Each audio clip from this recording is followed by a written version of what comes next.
Muito bom dia, sejam bem-vindos aí a mais uma aula aí do seu professor Célio Fernandes, Praxis CFR. Então, o nosso projeto digital, nosso curso online de filosofia, nossas aulas aí que estão sendo aí maravilhosas, né? Graças a Deus, é só agradecer, né? Ter gratidão para as coisas melhorar ainda mais, né? Porque já deu certo, já estamos aqui, né? Estamos na luta, estamos na busca de um propósito, né, que é ajudar as pessoas, que é levar o conhecimento, né, que é, através da qualificação profissional, levar o conhecimento para as pessoas, para transformarem também a vida das pessoas, para que elas usem também esse conhecimento nas suas vidas, né, para que ocorra essa mudança, essa transformação como isso precisa. E que é necessário também, principalmente para quem queira aprender, para quem quiser aprender, e principalmente para quem está fazendo o ensino médio, para quem está fazendo uma faculdade, para quem quer ampliar seus horizontes, quem quer ampliar seu conhecimento, que quer acrescentar na sua vida com aquilo que você já tem, né?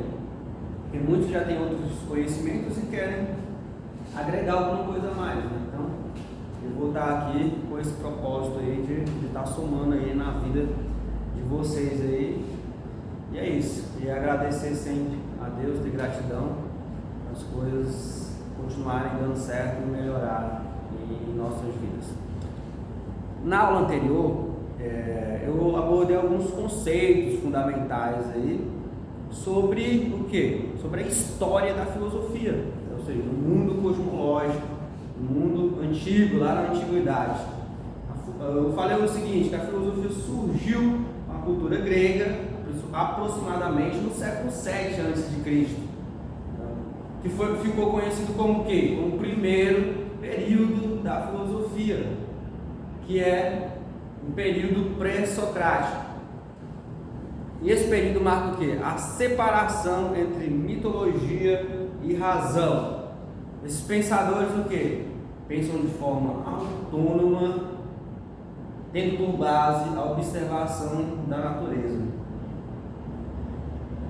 E todos o quê? Todos eles, todos os filósofos pré-socráticos buscavam o quê? O princípio primordial que deu origem a tudo que existe no universo, que eu falei que é a arqué. Certo? E que hoje já temos, 3.500 anos depois, hoje nós temos o quê? O bóson de Higgs, a partícula de Deus. Porém, passados-se o quê? 200 anos depois dos primeiros filósofos da natureza, surge quem? O filósofo Sócrates, que é o quê? Um divisor de águas. Existe o período pré-socrático, que é antes de Sócrates, e existe o período socrático, que é durante e pós-Sócrates. Sócrates é aquele filósofo que valoriza a ética, né? Que coloca o exemplo da ação, né? Ou seja, nós como seres humanos temos que dar o exemplo da ação, das nossas atitudes, valorizando as questões políticas da cidade, do estado. Desenvolve o quê? Ainda mais a dialética. Sócrates inaugura o antropocentrismo, que é o estudo do homem, do ser humano. O homem é o centro de todas as questões, de todos os problemas que devem ser resolvidos, tem que passar pelo homem, pela razão, pelo raciocínio, pela discussão política, né? Tem que passar pela ética, pela prática da ética, pela ação, pelas atitudes, ou seja, colocando o homem no centro de todas as questões, né? Gestaltes. Seu melhor discípulo foi quem? Foi Platão. A gente vai focar um pouco no filósofo Platão, mas eu vou falar também um pouquinho sobre Sócrates, que é esse filósofo aí que é um símbolo, que é um divisor de águas, um homem que foi considerado o quê? Um dos homens mais sábios de sua época, do seu tempo. Ele, como eu já falei, ele valorizou a ética, né? E o exemplo da ação. Ele não escreveu, não fez livros, obras, né? O exemplo dele era a ação, a atitude, o diálogo, a conversa dele. Ele estava sempre pregando aquilo que ele acreditava, falando sobre o homem, sobre o ser humano, sobre a política, sobre a ética, em praça pública. Ele estava sempre gerando um movimento, né? Um movimento social ali, político, sempre buscando o debate, a conversa, né? Ele através do seu método, né? Ia questionando as pessoas, perguntando, e através das questões a própria pessoa ia raciocinando e chegava à luz da ideia que ele estava buscando. Uma das frases mais importantes do Sócrates é qual? Aquela que diz assim: só sei que nada sei. Isso quando ele vai ao oráculo perguntar quem é. Ele queria saber qual é o homem mais inteligente, mais sábio da cidade-estado ali da Atenas. Então ele vai ao oráculo e questiona e pergunta. E com isso ele chega a essa frase: só sei que nada sei. O que isso quer dizer? Isso quer dizer o quê? Que a pessoa se conhece, que reconhece sua ignorância, que reconhece seus limites, que reconhece o quê? Que o que eu sei é uma gota, o que eu ignoro, o que eu não sei é um oceano de possibilidades, é um universo desconhecido. Ou seja, isso permite eu estar sempre evoluindo, me conhecendo, permite eu estar sempre em construção, buscando, né? Pela busca da filosofia, buscando aprender e conhecer a cada dia mais um pouco, né? Permite eu não ficar num estado de inércia, parado.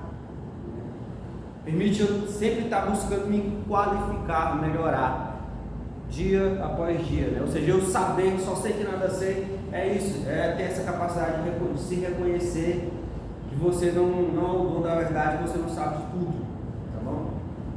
Que eu posso ser bom em alguma coisa, você é bom em alguma outra coisa, por exemplo. E é isso. O Sócrates, ele foi perseguido, ele foi acusado de estar corrompendo a juventude. Ele foi acusado, e ele foi condenado à morte por esses motivos, né? E ele tinha uma escolha. Ele poderia, né, ir embora da cidade, viver sua vida, ou se ele ficasse ali, ele foi preso, ele seria preso, como ele foi preso, porque ele escolheu ficar na cidade, e foi condenado à morte. E naquela época a morte era um suicídio, ele teria que tomar uma taça de veneno, né? E ele aceitou esse destino, né? Porque ele não desacreditou dos seus valores, de suas ideias, dos seus princípios. Ele não abandonou, mesmo sendo condenado, né, por aquilo que ele estava fazendo, que ele acreditava que era certo, que era o justo, que era esclarecer os jovens e tornar eles conscientes dos fatos, do que realmente que era a política, do que estava acontecendo ali naquela sociedade. E ele não fugiu, ele não abriu mão das suas ideias, do seu ideal, do que ele acreditava, e encarou o seu destino. E realmente ele tomou a taça de veneno e morreu por isso, mas ele morreu de determinada maneira com dignidade, porque ele em momento algum ele fugiu, ele foi covarde, né? Ele não deixou de falar aquilo que ele acreditava. Então foi isso que aconteceu com Sócrates, mais ou menos isso aí. Ele não teve livros, obras. Tudo que a gente conhece sobre o Sócrates foi principalmente o seu aluno mais dedicado que escreveu sobre ele, que era o Platão. Platão, na sua juventude, ainda quando jovem, ele seguia o Sócrates, né, era um discípulo dele, e ele vivia anotando, escrevendo tudo que o mestre falava, né, quando jovem. Depois que o Platão chegou a uma idade mais madura, mais velho, ele começou a escrever seu próprio pensamento, a desenvolver suas próprias obras, seus livros e assim por diante. Então, como eu já falei, seu melhor discípulo foi quem? O melhor discípulo de Sócrates foi Platão. um ateniense, né, que jamais deixou de ser estudado e pesquisado nos últimos 2 milênios. Existem vários professores aí de universidade com doutorado em Platão. O cara, ele nunca deixou de ser estudado e pesquisado. E assim, porque ele tem um vasto acervo, né, várias obras, vários livros. Platão escreveu bastante, se dedicou bastante, tem muita obra, muito livro dele, muitas ideias, muito fértil. E ele permanece atual, cara, lá da antiguidade permanece atual ainda nos dias de hoje. O mito da caverna é uma das suas obras mais famosas e super esclarecedora também, né? Vamos lá. O mito da caverna. A caverna escura é o que? É o nosso mundo. Os escravos acorrentados são o que? Os homens.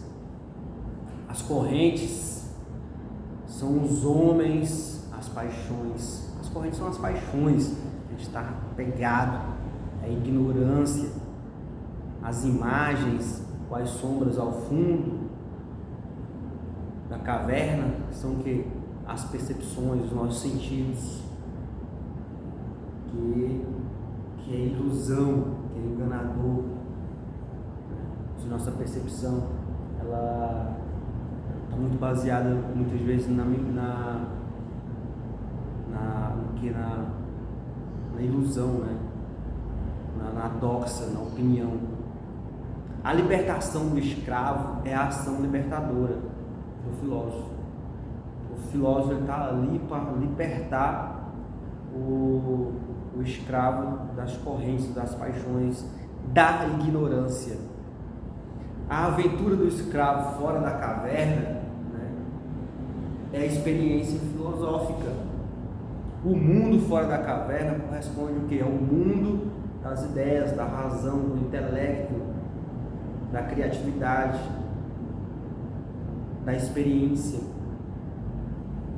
O único e verdadeiramente a Platão, a verdade para Platão, o mundo verdadeiro está aqui, ó, o mundo das ideias, na metafísica. O sol que ilumina o mundo verdadeiro é a ideia do bem. O bem é o sol que ilumina o mundo inteiro, que conduz, que nos leva ao conhecimento. Então a caverna escura é o nosso mundo. Nosso mundo é escuro.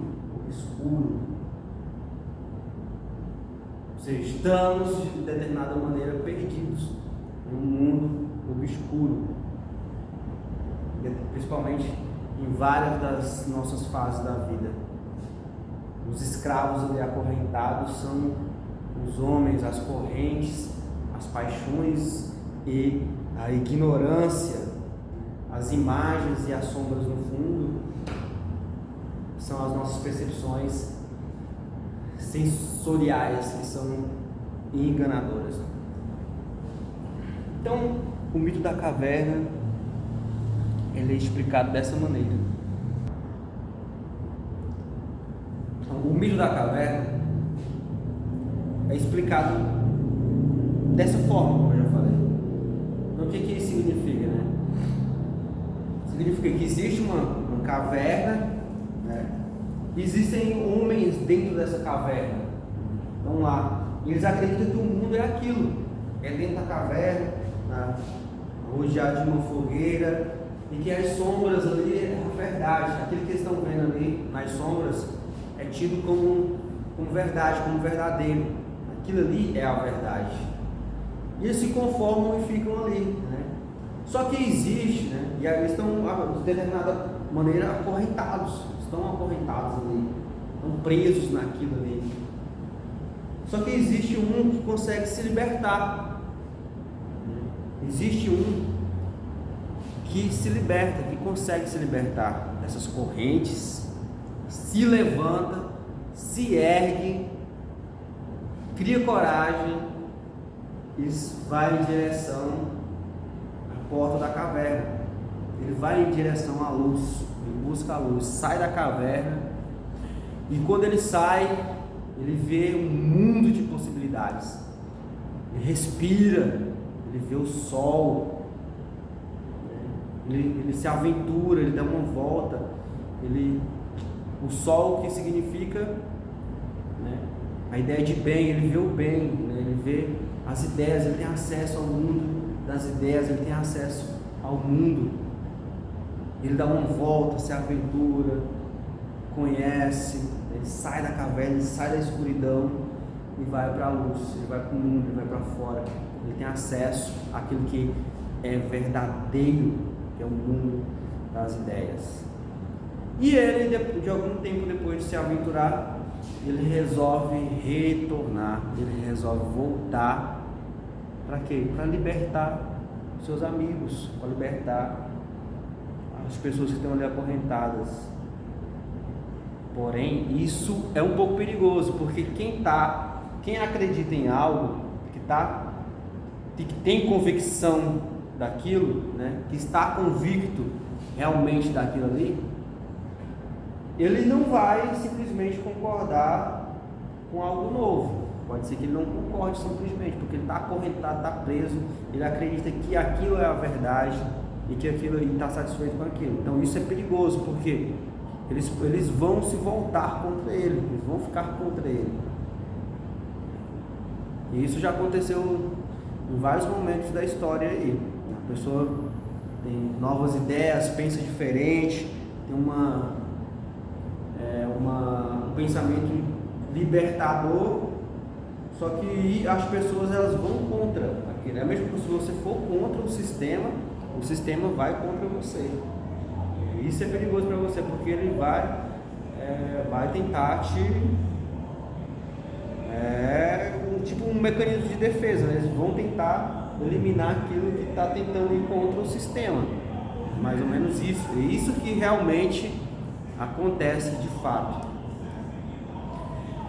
Certo? Então o mito da caverna corresponde a essas, principalmente essas ideias, né? De que as pessoas estão presas a correntes, estão presas à ignorância, que acreditam que o mundo é daquela forma, que é daquele jeito, e acreditam nas percepções em apenas em sombras, né? Ou seja, as coisas estão acontecendo lá no mundo lá fora, aí estão passando, aí vê só as sombras, aquilo ali é a verdade, aquilo ali que é o certo, aquilo ali que acredito. E é isso. E o mundo é dessa forma, funciona dessa forma. É alienado. A gente pode voltar para o mundo hoje, é muita alienação. A mídia está aí para poder convencer, fazer você comprar, para você desejar, para você se sentir. O papel da mídia principalmente é deixar você triste, não é deixar você feliz, fazer você consumir, você ter ansiedade principalmente, para você comprar o que eles estão vendendo. E é isso. O outro filósofo, né, depois de Platão, temos Aristóteles, né? Foi o melhor aluno de Platão. A fecundidade do seu pensamento é tamanha que não é possível medir, né, a contribuição intelectual do Aristóteles, que está em todas as áreas do conhecimento, que você conseguir realmente pensar. Seus estudos englobam a lógica, a física, a poesia, a poética, né, a política, a ética. Ele foi considerado o pai da biologia, sendo o autor do conceito de classificação dos animais, aperfeiçoou métodos de observação controlada, desenvolveu a física que se baseia na observação da natureza. O Aristóteles ele é completo. Após esse período aí socrático, que vamos aprofundar em outros momentos aí em esses autores específicos aí, né? Em Platão, em Aristóteles, né, principalmente, vem o que? Vem um novo período. Existe ali a queda do Império Romano, essas guerras que acontecem entre nações e países e conflitos, né? E com a queda do Império Romano temos o encontro das grandes, maiores religiões dentro desse contexto aí, que faz o que surgir aí a filosofia cristã, né? Ou seja, a cultura grega, romana se encontra com o cristianismo, né? com essa cultura cristã, com esse povo cristão. Eles se encontram e ali nesse caldeirão, né, nessa mistura de várias culturas ali, surge a filosofia cristã. Esse povo, os hebreus, né, esse povo cristão, eles utilizam da cultura grega, da filosofia grega, como uma ferramenta para fortalecer ainda mais as ideias do cristianismo.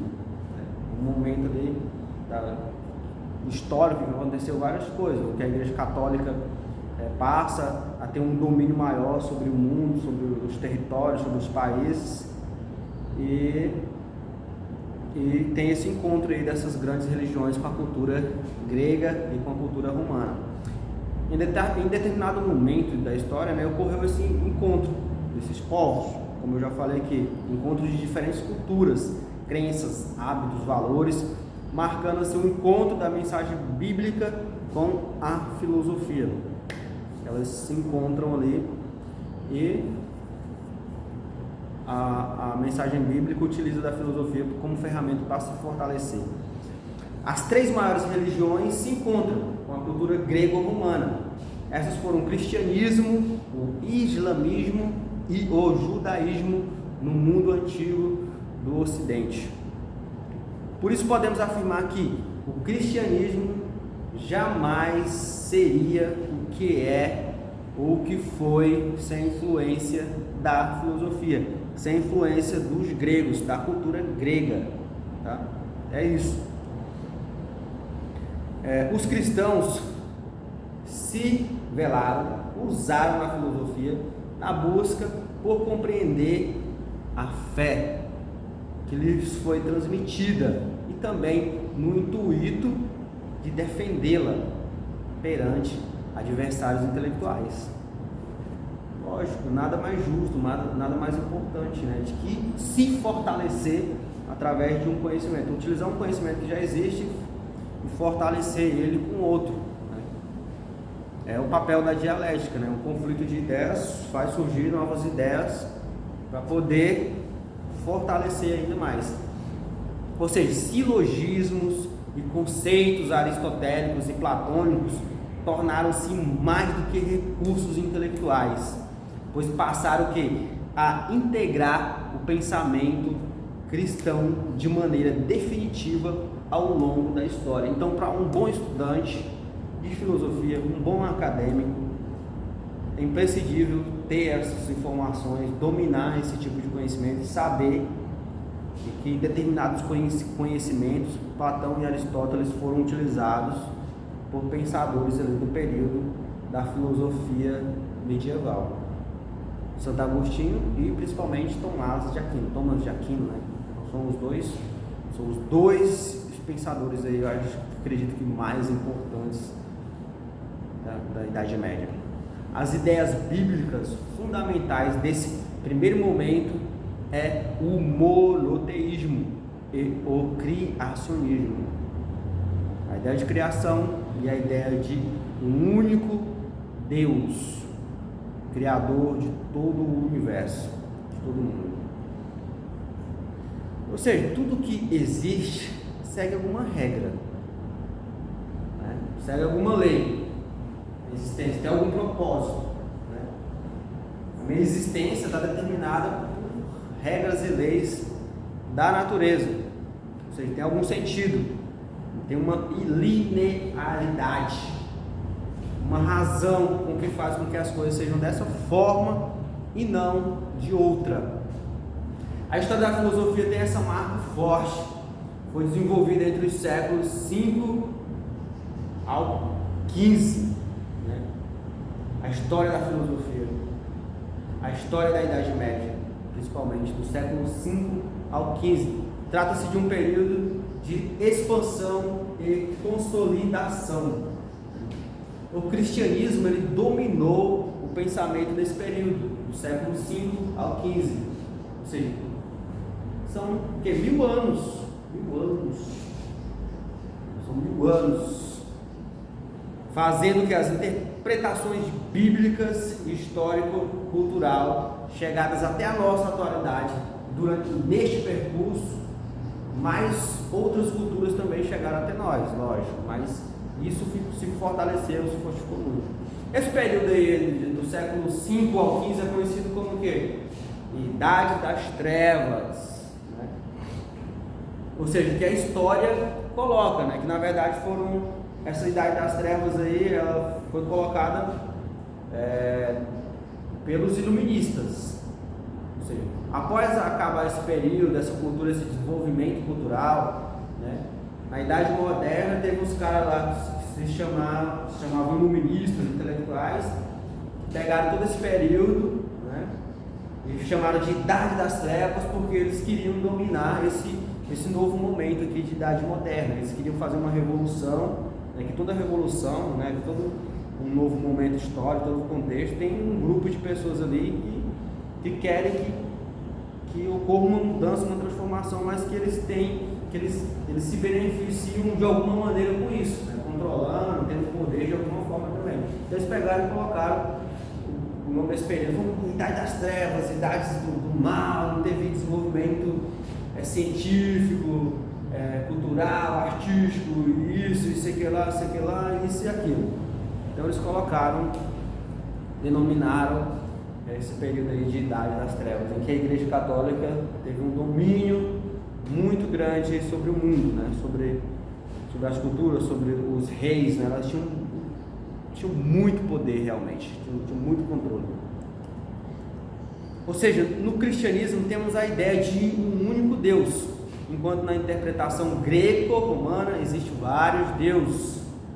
Então, no cristianismo temos o monoteísmo e o criacionismo. No grego-romano temos os deuses e o mundo cosmológico, a criação através dos deuses. Eles fazem parte do mundo, das pessoas, do dia a dia. Estão na própria natureza dos deuses. Dentro dessas culturas distintas, é trabalhada a ideia de bem e de mal de forma diferente. Mas, como faz parte do ser humano, essas ideias são trabalhadas, só que de forma diferente. Do ponto de vista existencial, né, e no sentido de encarar a morte, o que acontece na cultura grego-romana, aristotélica, eles veem a morte de forma circular, que inicia a vida, finda a vida e retorna novamente. Uma visão de reencarnação circular. Nasce, cresce, vive, morre. Temos a reencarnação. Dependendo de como você viveu, você vai ter uma boa reencarnação. Se você viveu mal, escolheu mal, você vai ter uma reencarnação ruim. Nem mesmo num animal, num ratinho, num hamster. E no cristianismo, o sentido é a vida após a morte. Existe uma outra vida nos esperando após a morte. Existe o céu, existe o inferno. A ideia de julgamento. Você vai ser julgado pelos seus atos, pelas suas ações, pelas suas atitudes, por suas virtudes ou pelos seus vícios. Existem regras a se seguir, que todo o seu coração será salvo. Se você seguir essas regras de todo o seu coração, você será salvo. Dentro dessas duas visões de mundo, percebe-se o que? Questões existenciais do ser humano diante da vida e da morte. Lá com os gregos você tem essa questão existencial, tem um homem se preocupando com a questão da morte, da vida, pensando que sabe que temos consciência da morte, que aqui é uma passagem, só que com concepções diferentes. Em determinado tempo histórico, no período cosmológico, o homem é o centro de todas as questões. O homem é o centro do universo. Para os gregos, a obediência era vista como uma coisa má, como mal. O próprio ser tem que ter a medida. O próprio ser tem que ter a medida de suas ações, suas escolhas, suas atitudes. Nem a falta e nem o excesso. Quando você excesso, extrapola, tem consequências. Quando você falta também, tem consequências. Então o próprio ser, ele tem que ter a consciência da medida de todas as coisas que são feitas. Tem que pensar de forma autônoma e questionar, porque o homem ele é o centro. Ele é o centro dos seus problemas, de suas questões, né? E é ele que deve solucionar, ele que deve questionar, ele que deve refletir a partir disso. No cristianismo, a obediência é vista como uma coisa boa. Estou lembrando, para os gregos, a obediência é vista como uma coisa má. No cristianismo, a obediência é vista como uma coisa boa, algo bom, é o bem. Obedecer sem questionar é uma coisa boa. Ser obediente é o cordeiro. A mensagem é passada como única, uma verdade absoluta que não pode ser refutada. Nesse período a educação era destinada apenas aos filhos dos nobres. O conhecimento é exclusivo da igreja. Estou falando aqui do período medieval, século V ao XV, principalmente. Na cultura grega encontra a salvação pelo conhecimento. O conhecimento é que vai te salvar, vai fazer você mudar de vida, vai transformar a sua vida. No cristianismo, a salvação é pela graça, é pela obediência. E aí que se encontra um outro problema aí dialético, um outro conflito aí de ideias, né? Que faz surgir novas ideias que você pode utilizar tanto um como o outro, pode usar os dois para seguir sua vida, para ter uma postura de vida. Faz. E é isso, essa abordagem de hoje, que eu utilizei hoje, é um resumo, né? Eu passo por um resumo. Rapidamente eu falo ali do período socrático, né? Eu vou do período de Sócrates, Platão, rapidão, Aristóteles também, resumidamente, um pouquinho ali, bem, né? Na superfície ali do encontro das várias culturas, do islamismo, do judaísmo, do cristianismo, com a cultura grego-romana, com a queda do Império Romano, né? E eles fogem, fundam uma outra cidade ali em Constantinopla, né? Do Império Bizantino, né? Da continuidade à cultura greco-romana, aos romanos principalmente, né? E que hoje é atual Istambul, né? Na Turquia, cidade linda, maravilhosa lá, né? Conheço demais, né? Viajo muito pelo mundo, né? Só das ideias que são. Mas é isso, então é um resumo, né? A gente fala um pouco aí sobre a Idade Média, período de muito desenvolvimento intelectual também, né? Dentro da Igreja Católica principalmente, cristianismo, mas pouco desenvolvimento científico, o conhecimento estava limitado, né? Durante a Idade Média, no contexto, existia o rei, né, que tinha um controle sobre determinadas coisas, só que a igreja tinha um controle do rei. O rei, ele não era um cara autônomo, né, determinado, tudo que tinha total liberdade. Existia a igreja que estava ali sempre influenciando. Existiam os senhores feudais, grandes proprietários de terra também, que tinham um grande poder, né? Então o rei era mais um símbolo ali, né, de algo que, como se Deus determinasse, deu autoridade para ele. Só que a igreja influenciava os senhores feudais. E tinha um povo que era a plebe, né? Que vivia em volta do reinado, dos castelos, né? Não tinha uma preocupação com a saúde, com o saneamento básico. As pessoas, os homens principalmente, bebiam muito, dormiam com os porcos. Não tinha esse cuidado, né? Com a higiene principalmente. Então tinha todo esse contexto, né? E esse lado aí do desenvolvimento intelectual que era quem tinha acesso realmente era só os nobres, a nobreza, os filhos dos nobres, quem poderia estudar realmente. Então a plebe realmente não estudava, não tinha acesso a um conhecimento refinado, culto. E até hoje existem conhecimentos que estão guardados às 7 chaves, ou pela Igreja Católica, ou por outras organizações, por outras instituições, realmente, O conhecimento ele não é feito para ser realmente acessível, né? Porque o conhecimento ele é libertador, ele traz liberdade, ele traz uma tomada de consciência. E eu acho que nem todos querem realmente isso, né? E conhecimento é poder, então se eu tenho um conhecimento, eu tenho acesso ao conhecimento, eu tenho de determinada maneira eu tenho um poder ali nas minhas mãos, né? E poder ninguém anda simplesmente entregando ele de mão beijada, né? Poder, ele não vem de graça, não é uma coisa que você alcança ele.